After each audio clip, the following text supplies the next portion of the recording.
asking my name, where are you from, why are you here, who sent you, why are you coming to destabilize our country? And then they said, Wekamoto. So some guy put lubricant in my rectum, in my anus, and then started inserting objects. Insert objects, put it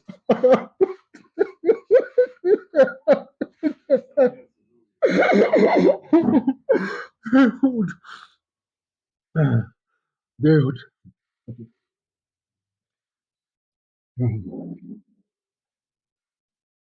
they would put objects in my anus and then say, uh, say you're feeling nice, say you're feeling good. Then you say Asante Samia, Asante Samia. So I say Asante to their president.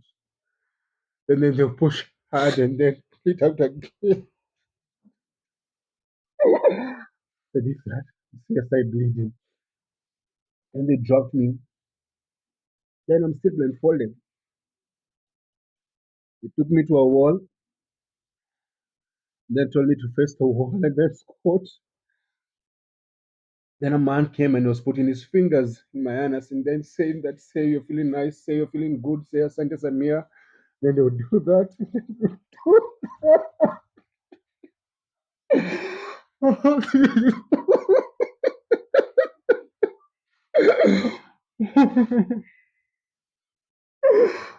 And then they told me, turn around, I'm naked. Okay. Tanzania security forces, and we were tortured. So when I came back to the country, I said that I will not speak until Agatha is found. And Agatha was found, and we're happy that she's back and alive, and she's here. And I said we'll share what happened to us. So when you were, I was, I went to Tanzania on July 18th. May 18th. Yeah, May 18th. I went to Tanzania on May 18th. We were going there as activists to attend to Ndolisi's hearing, which was supposed to happen on Monday the 19th. And I was in the same flight with Mother Karua and other activists. There were 8 of us on that particular flight. And when we landed, 3 of us were separated. That was Mother Karua, Gloria, and Lynn, and they were deported. I was able to get into the country legally, and my passport was signed and stamped with a entry stamp. I went to my hotel and I checked in and I relaxed. And then on the 19th, sorry, and then on the 19th, like the early morning hours of Monday, some men came to my room and they were knocking and they were very violent in the knocking. And they were demanding that I go with them. And I said, I can't leave my hotel room at that hour of the night. I said, I need a lawyer. And then at 3:30 a.m., some lawyer showed up and said, oh, these people are police officers, you should go with them. And I said, no, I can't leave my room at night. And I barricaded myself in my room until morning. When morning came, I called Agatha had come from a different flight, and she was in the same hotel with me. And I called Agatha. I was meant to check out the same day on Monday morning. So I called Agatha and I said, come pick my bags for me and keep the bags in your room for safety purposes, and also because I was supposed to leave the country the same day. So Agatha came to my room and picked my bags. When she picked my bags, I went downstairs and I found the same people who had come at night were waiting for me, but there were more of them now. There were about maybe 10, 12 people who were waiting for me. They followed me to the bathroom and they wanted to arrest me. I screamed in the entire hotel and ran away to back to where my colleagues were. They followed me there. They said, "Oh, we just need to take you for questioning. Where is your phone?" I said, "I don't have a phone." So they picked me up, took me to migrations, and they told me to write a statement, which I did. I was fingerprinted, photographed, and then they said, "Now we need to get your phone." I said, "I don't have a phone. I don't know where my phone is." And they took me back to the hotel and reviewed the CCTV of the hotel, and they saw that Agatha came to my room and left with my bags. And that's when Agatha was arrested, taken to her room, which was ransacked. They did not find my phone or my laptop. They took us back to the immigration's office, and Agatha was interrogated for for about 2 hours without lawyers. We went there with three lawyers from Tanganyika Law Society, but they're not allowed where Agatha was. They interrogated her.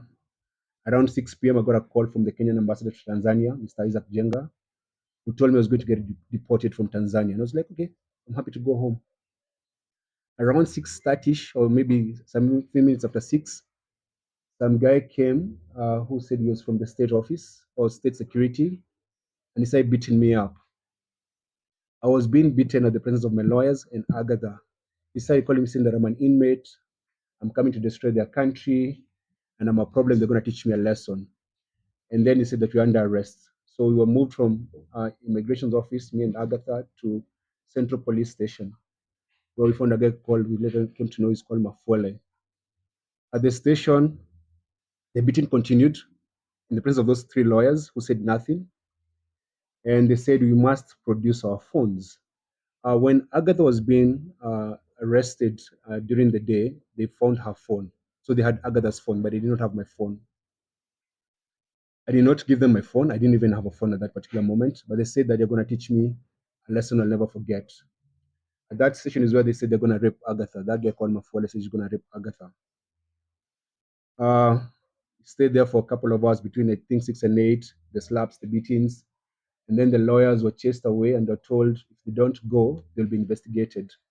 And the exact words that that guy told them, nyinyi tutapima uzalendo wenyu. And that meant that we're going to measure the patriotism of those particular lawyers. They did not leave the station. So the lawyers left us. And when the lawyers left us, they did not tell our families that we were being beaten and being harassed and being threatened because Mafole asked me in front of those lawyers, are you circumcised? I said, I'm circumcised. I said, we're going to circumcise you again. So there's a lot of threats and beatings. I was only being beaten at that station. They did not attach Agatha. So when we were there, they kicked us out of the room and I said, I want to go to the bathroom. So someone took me to the bathroom. The young man who took me to the bathroom told me, these guys are going to hurt you and they're going to hurt you so bad. Give them your phone. I said, I don't have my phone. And my fear was because we had gone to Uganda, Tanzania rather, with many other activists. And if I lose my phone, or if they get my phone, they get hold of everyone that I was talking to in the country. So I could not give it my phone or my laptop. So when I went back I went to the bathroom, came back, and we were told to wait outside. Mafole made a phone call to someone, and a few minutes later, some guys came, 6 or 7 of them, very mean-looking people with one lady. It was at Dar es Salaam is very hot, but they're all wearing half jackets. They're smelling of alcohol. They looked so evil. So when we went to the central police station, there's a staircase on this side. So we came in through this staircase, but where we were, there was another private staircase. So they took us out with. They took us downstairs to the car, and we were blindfolded and handcuffed on the back. And it was a white Land Cruiser. At the back, there were like a lot of sticks and a lot of fake number, like a number of number plates in that car. The guy across me had an AK-47. They were all in civilian clothes. So Agatha sat. It was a Land Cruiser. Agatha sat this seat. I was this other side in a face me position, and they drove off. Then they drove for about 20 minutes. Then they took us to a building.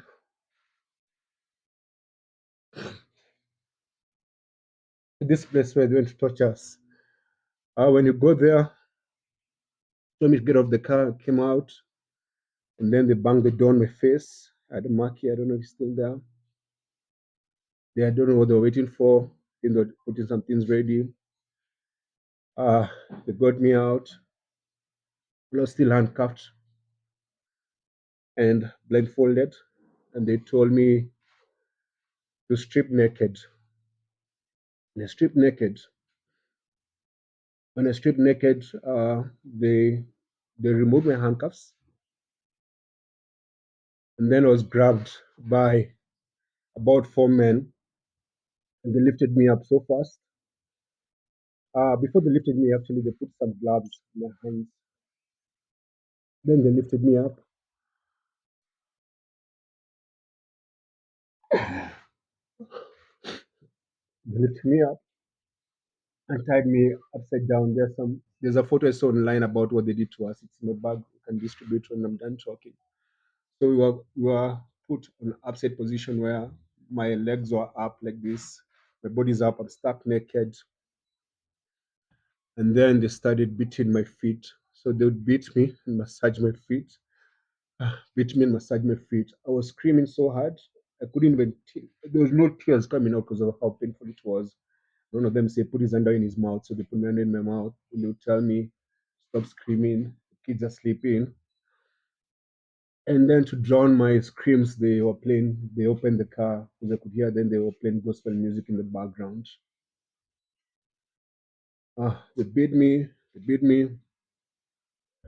Then they removed the underwear from my mouth and they started questioning me, asking my name, where are you from, why are you here, who sent you, why are you coming to destabilize our country? And then they said, Wekamoto. So some guy put lubricant in my rectum, in my anus, and then started inserting objects. Insert objects and put it.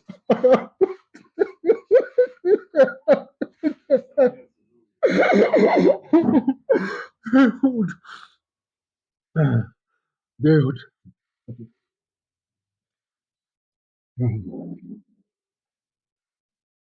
they would put objects in my anus and then say you're feeling nice, say you're feeling good. Then they say Asante Samia, Asante Samia. So I say Asante to their president. Then they'll push hard and then it out again. So this that, see I start bleeding. And they dropped me. Then I'm still blindfolded. They took me to a wall, then told me to face the wall and then squat. Then a man came and was putting his fingers in my anus and then saying that, say you're feeling nice, say you're feeling good, say Asante Samia. Then they would do that.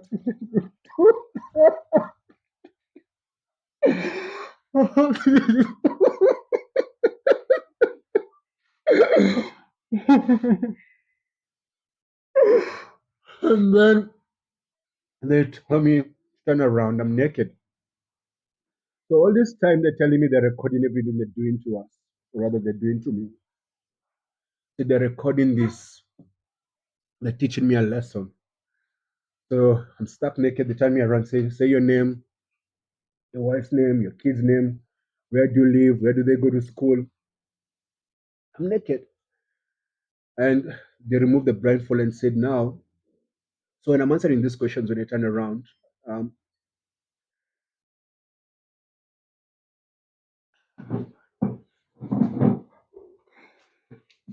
when I'm answering these questions, they are just threatening me. So, like when they're abusing me, they're saying I should feel good and say thank their president for doing that to me, like Sema Sande Sana, Sane Sana. So they told me we have recorded these videos so that if you go back to your country and you say what we did to you, we shall put them online and shame you. Your kids will see this, your family will see this, everyone will see this. So while I was naked, they questioned me, asked me my email address, my passwords, everything. And because I was in so much pain and I was afraid they're going to hurt me some more, I gave them everything they wanted. Then they told me to dress up. And that's when they took over to go and torture Agatha. Um, they they put back the blindfold, told me to dress up. I dressed up, put back the blindfold, and then left me on the ground.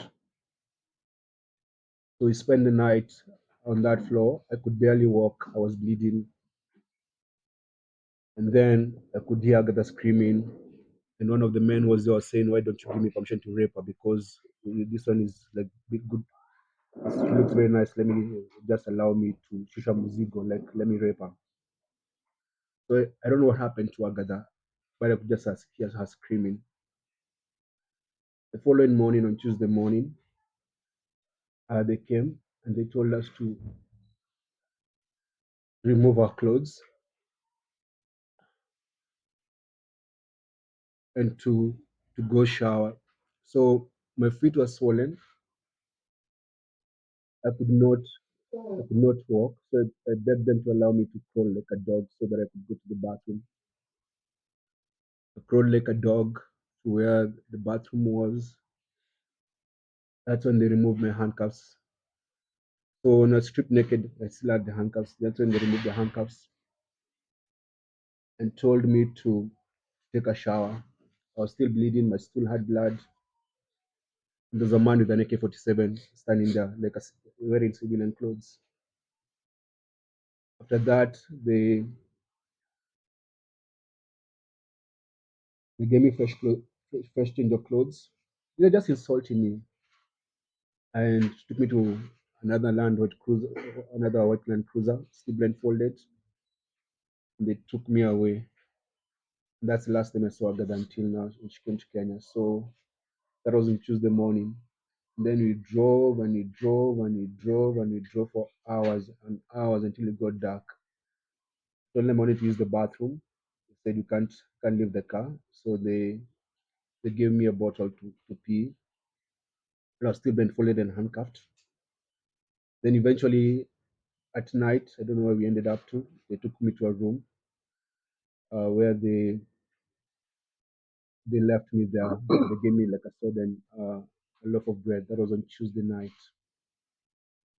So I slept there. I could hear it was like a coastal place because I could hear the call for prayers, and there was like a warm and a lot of mosquitoes. Spend the night there. They just come, insult me, or kick me and go. Come, insult me, kick me and go. And then on Wednesday morning, they gave me they gave me a cup of tea and an andazi. Then that Wednesday during the afternoon, their tone changed.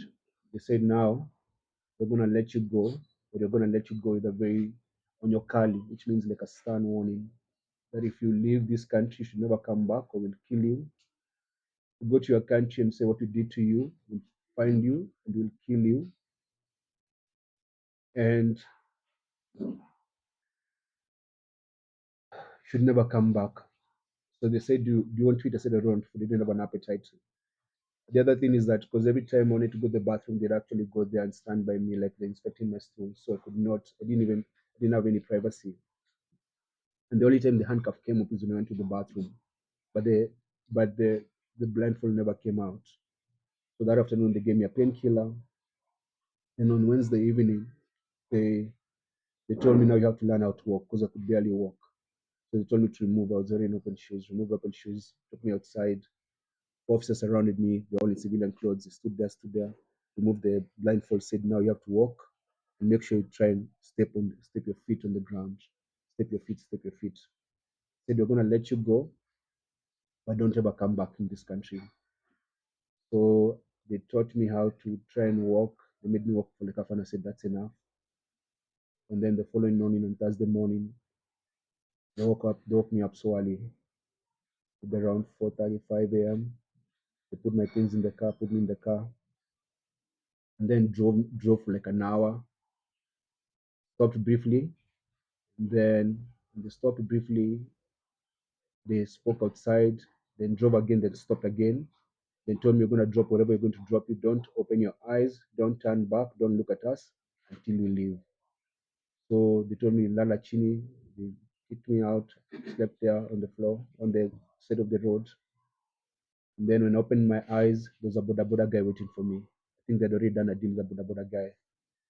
That Boda Boda guy drove me to the border, which land was the Horo border, the Tanzania Kenya border. When they released me, they gave me 20,000 Tanzanian shillings and 400 Kenya shillings. So that's your transport. And so at the border, I got someone who helped me push my bag. They gave them the money, the 20,000 Tanzanian shillings. And then he helped me cross over. Then I used the money to take a border and call my wife. Um, when we went to Tanzania, we went there as friends of Tundulisu and friends of Tanzanians. I'm an East African, I have an East African passport, and I'm allowed to travel freely within the region. So that's the deal we are. Like we're a regional bloc. You did not go to that country legally, and you did not commit a crime. and that's why they did not take me to any court. So I was able to come back to this country. But when I came back, and when I got to the airport here in Nairobi, I asked the Ministry of Foreign Affairs, and which is the same thing that I'm asking today. I said I was going to the hospital and I wanted my medical report to be public of what they did to us. And I'm going to share the medical report today, and it's going to be circulated because I'd like the world to know of the very heinous things they did to us to break us. And they did that to silence us and to put fear on us. And it's something that we learned that most Tanzanian activists go through similar things. They they arrest you and they take you through sexual torture and tell you if you speak, you're going to humiliate you to your family and all that. And it's what they did to us is it breaks me. I'm not the same, but I know I'm gonna heal. And I wanted to share this because we have decided we should not be silenced. We should let the world know what happened to us. Yeah, so my government let me down. Uh, my government sided with Suluhu's government and said we're interfering with Tanzanian politics. We were not interfering in Tanzanian politics. We went there as visitors, and we did not hide the reasons for our visit. I've been to Tanzania before to visit another political prisoner, Freeman Boy, who was Chadema's leader before Tundulisu. I was in Uganda when Bobby Wine was under house arrest. I went to Uganda when Silanyanzi was in jail, visited her in jail. I've done that in many other African countries because I'm an African. And I belong to this continent, and Africa is home. So that's why we're here. So we're here to share our story and to say that our bodies might be broken, but our spirits are strong. Forgive my tears. It's just that, man, my heart is not good, man.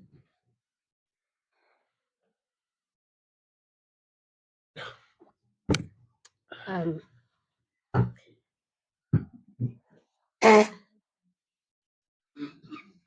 so yeah, um, I think everything Boniface has said um, is what I went through. Of course, everyone experiences what happens to us differently. So I will just focus on a few things that I thought about during that time. So the first time they put us in that car, the car is very dark, but they thought it important to add a blindfold. It's very tinted, very dark. Where they were putting me to sit, that's in the middle chair. There were guns. They had to first remove them so that I sit. So I am seated in the middle of two people. The one woman on that squad and another man. Boniface is behind, also in the middle of two people, and there's another two people in front. So 6 people. So they blindfolded me, and I felt like I was suffocating. It was as if they have covered my nose, my mouth, and I couldn't breathe. I'd never been blindfolded my whole life. What's funny is that I thought that they would come. I knew that they would come. I just didn't know it would come in Tanzania. I have lived looking over my shoulders in Uganda, where I have made so many powerful enemies because of my work. So it was strange that the day I had dreaded that I had known would come someday was coming in Tanzania, where I hadn't done absolutely anything, not even go on the street to protest, which is also right, but at least they would have that excuse. They picked me from a hotel I was in. The hotel, which was shocking, was very happy to give them everything, access to our rooms. Like it looked normal to them. The lawyers we went with, and it was good that we knew what was happening in Tanzania. It was good to appreciate, because I have never seen where lawyers cannot say anything. we left that police station. So we'd been detained at immigration office for about 4 hours. We were at a police station for another 1 hour. They dismissed the lawyers, and the lawyers came to tell me they have told us you are being detained overnight. We will find you here in the morning. And I'm asking them a question: on what charge? Because after 5 hours, we don't know what charge. When I was being questioned, questions moved from Bonnie's gadgets. And I said, I don't have them. You came to my room. The only property of Bonnie's, you saw it, you checked it. From Bonnie's gadgets to what are you doing in Tanzania? Okay, when did it become a crime to go to Tanzania? But I came here legally. My passport was stamped. There's no notice anywhere that has said Tanzania is not allowing nationals into its country. Why were you at Tundu Lissu's trial? One, I know Tundu Lissu. Two, I am a journalist. Part of your job is to be at a trial. Three, it was a public trial. I wasn't the only one there. It was a full court. How is it possible that I'm the only one here being questioned about that? Why didn't you bring everyone who was there? And many were evidently not Tanzanians. They were whites. Tundu Lissu's legal team introduced diplomats that were there and us that had come from East Africa to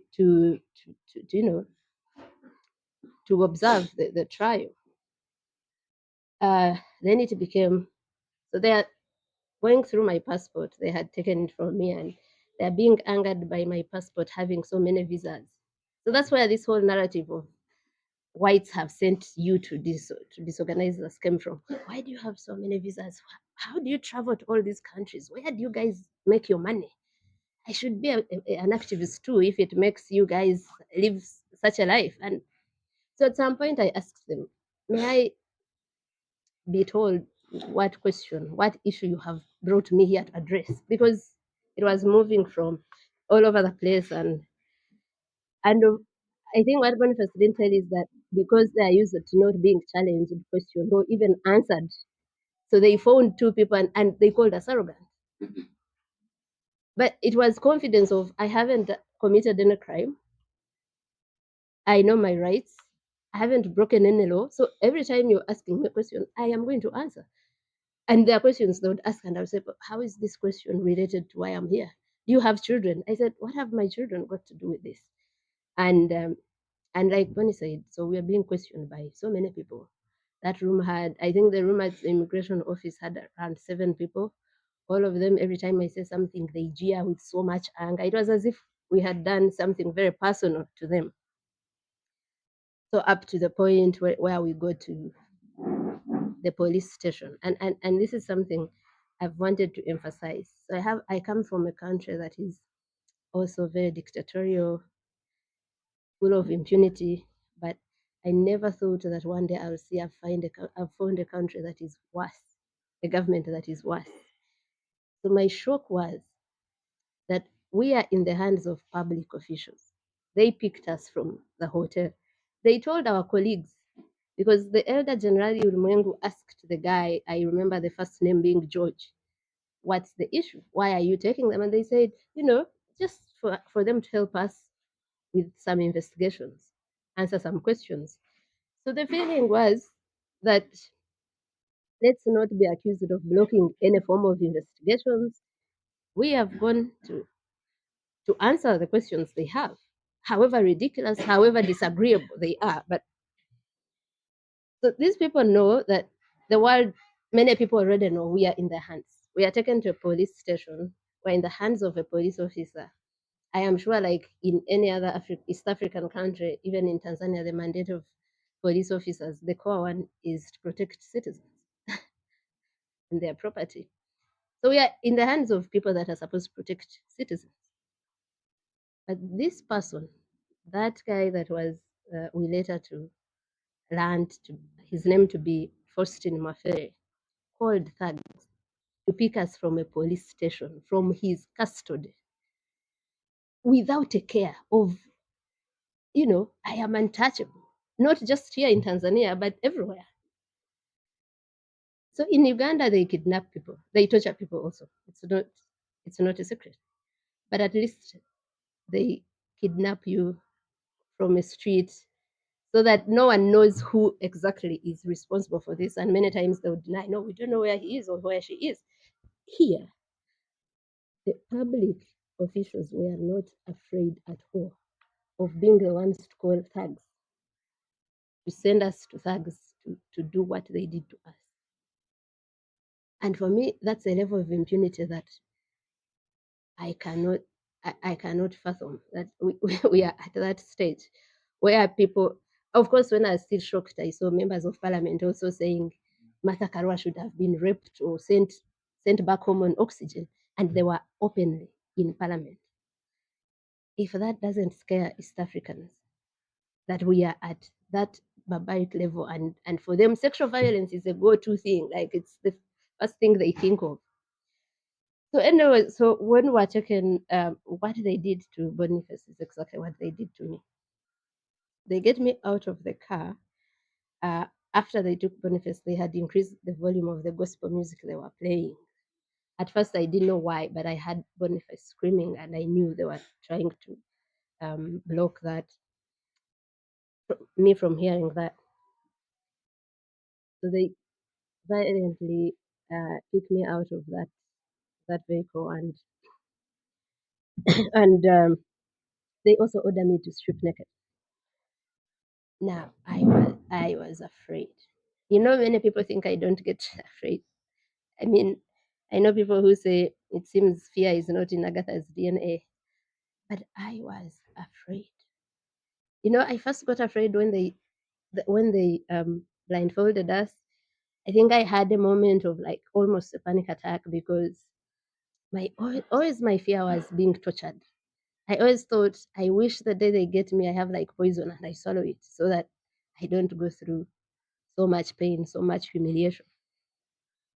So, so I was afraid when they picked us up, and then I told myself, "There's nothing you can do.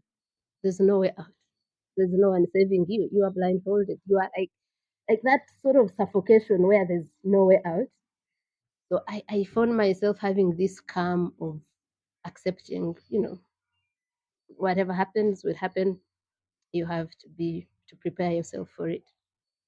Now, when they say take off your clothes, I realized that I hadn't prepared myself for that. So, of course, I hesitated. I'm so afraid. It had already been clear these are not people who have come to talk to you for a conversation where you can even beg or whatever. No, they had come with one instruction: inflict as much pain as you can. So before I say anything, there's one. I remember the first blow was on my back because I didn't undress immediately. And after that blow, they started taking off the clothes themselves, as forcefully, as violently as you imagine, because they're taking off and you're even about to fall down. Because I had a jumper that is very tight in the neck, so by the time they get it out and everything, I, they take everything off. So there are layers of vulnerability. That is like the topmost. You're already in the hands of criminals, clearly. You're already blindfolded. Now you've been stripped naked. You don't know what's happening. You don't know what's in front of you in your, complete uh, nakedness and all. So yeah, they tie me up. They first handcuff me, but before handcuffing me, they put my jumper that I was wearing to put the handcuffs on top. But still, it still left marks anyway. Yeah, so they tie my legs, my arms to my legs, and they also, put like something wood, like a stick in between, and then they carry me upside down like that. And the rest is everything they did to Boniface. They are inserting something in your anus so bad, like so deep, you want to beg them to actually rape you in the right place, because you are thinking it can't be as painful as this. Of course, that's in the moment of that pain. But after that, you thank God that now you're not dealing with HIV, other diseases being, you know. So they didn't use their sexual organs. That was, and I had to say, a relief with all that happened, but it could have been worse. I didn't see a way out of that. I didn't think we'd get out of that alive. It brings me to what I have, wanted to tell the citizens of East Africa. We are alive because of you. And it's important that we've now understood that as East African citizens, we are on our own. We are on our own, and we were saved by you, ordinary people. No guns, no office, no money, no nothing. The noise everyone made. They had thought it would be like those Tanzanians that they kidnap and torture and kill, and it goes quietly. No one knows them. So I think when he's talking about his government letting him down, at least they pretended and put out a statement. Mine didn't. Because for our governments, it was good riddance. Someone else is getting rid of our headaches. Why would they care about that? But the people of East Africa who have now understood that we only have each other. We have no government. We have no police that has constitutionally mandated that protects their citizens. And you guys showed up so big that that our tormentors, when they took me from Dar to another place, if you check the distance from Dar es Salaam to Mutukula, the border with Uganda, is about 1,480 kilometers. So I was driven that distance. This is someone who had flown into Dar with my own ticket. No one, I had a return ticket. I showed it to them. So I think the distance being long and whatever, there's one of the tormentors who became friendly. And the day, I think this was Wednesday morning, after I'd spent half the night in a different detention center, which looked exactly like where they tortured us from. When you saw the facilities, like the toilet where they would then take off the blindfold, the toilet was the same, the bucket that is in there. So it was also another government detention center. And I started refusing to eat. By this time, they were giving us painkillers to heal our injuries. Like Bonnie said, we couldn't walk. For 3 days, I couldn't step down. The feet were so swollen. Has your skin ever become so tight that you think if you stepped on something, it would prick it or it would burst? That's how under my feet were, and we couldn't walk. So they kept giving me painkillers. They almost overdosed me on them because I later saw the paper that had the painkillers. It was saying 1 times 2, and I think they gave it to me. There's a time they gave it to me 4 times a day. So now I realize they are interested in us going out in a better shape. So I refuse to eat so that now it's urgent for them to let me go. So this guy comes to plead with me to eat and says, these people didn't know they had arrested you're very popular. Everyone is looking for you, and shows me some of the protests that were happening. I think he opened either Facebook and I saw Hussein and Hanifa at the Tanzanian embassy with our photos and placards. And that's what overwhelmed them. I think, because when we're going through, and the things are so many to tell you, there's just no time. So when we are being driven from that detention center in Dar, at first I think they're taking us back to the police station because that's what they are told our lawyers. Then the drive becomes so long. Then I think maybe they are taking us to the airport. Then it still becomes so long. People who were picked at around 9 a.m., nightfall came and were still driving. And the car is being driven so fast. I cannot describe to you the psychological torture. You're blindfolded. You're still with these killers. So I think the psychological torture of those days of driving for me was worse than the physical torture I endured earlier, because I kept thinking they are going to throw us in the park to be eaten by animals.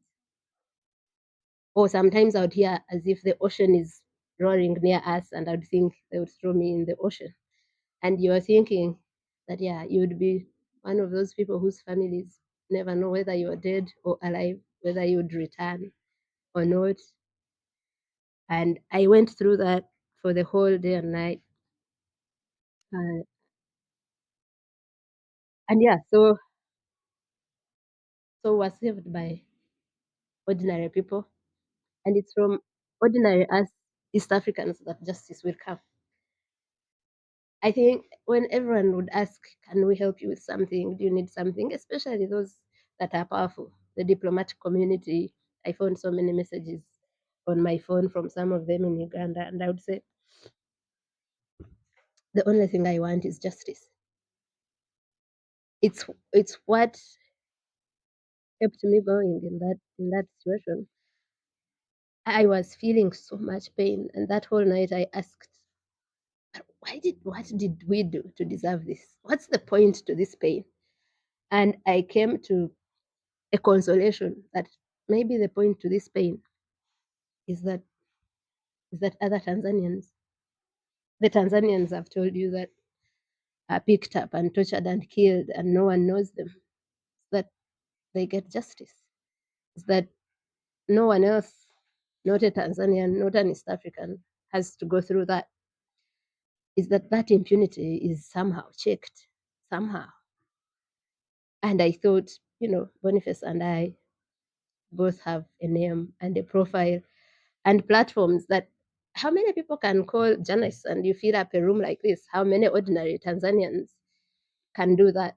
So in that moment, I thought that maybe it had to take our pain for the world to know what an ordinary Tanzanian is going through. And for me, that gave me some hope in that moment, that even if I died, it would probably not be in vain, because the facade of Tanzania is peaceful. Of it has a female president who is phenomenal, finally goes off. And so if it goes off, but people that have the power to hold these accountable do not,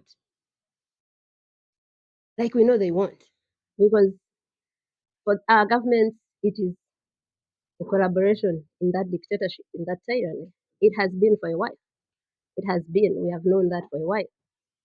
When Ugandans are kidnapped from Kenya, when a Tanzanian is almost kidnapped from Kenya. So it becomes that we are the ones that will do that. And of course, Kenyans are already doing a good job by publishing all those people's names, phones, pictures.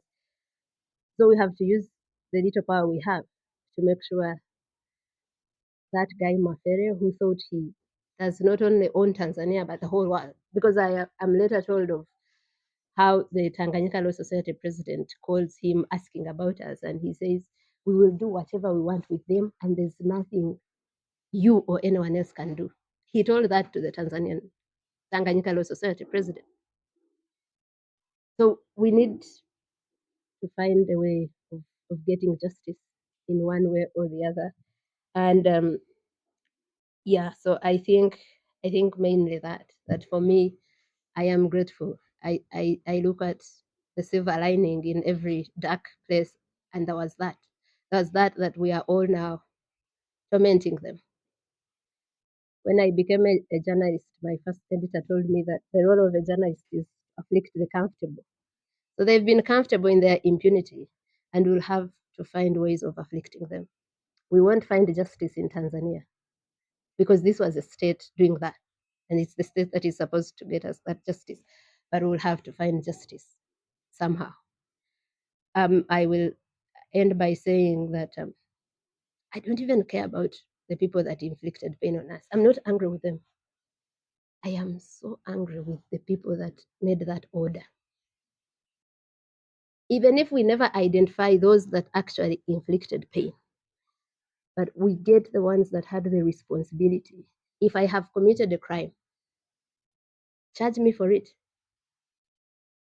In that moment, I thought we were dealing with probably overzealous officers and the president didn't know what had happened. But I come out and I'm told about a statement she gave. So you are condoning torture. You are a president. So you're sort of saying, oh, they came to destabilize us. They came to cause chaos. So, okay, if you think that's a crime, take me to court. Let me be charged. Let me be in prison. And you can't be a whole head of state, a whole president, and you're going to very shamelessly, publicly condone torture, sexual violence. I'm going to stop there. And I thank you very much. Again, I hope all the citizens from Kenya are watching, all the citizens from Uganda and Tanzania. Tanzania also, a few people beat the fear and spoke about our disappearance and our ordeal. So I thank you all, and yes, thank you for your time. And I think the other thing, the backlash from our arrest, some people had to flee the country. So we have some people who were Tanzanians and were like our hosts in the country. They've been forced to flee the country because they're being looked for. Our heart goes to them. I think there's a statement that's supposed to be read, and then we can do a Q&A. Once the statement is read, we do the Q&A. So we can do the Q&A and then the medical report.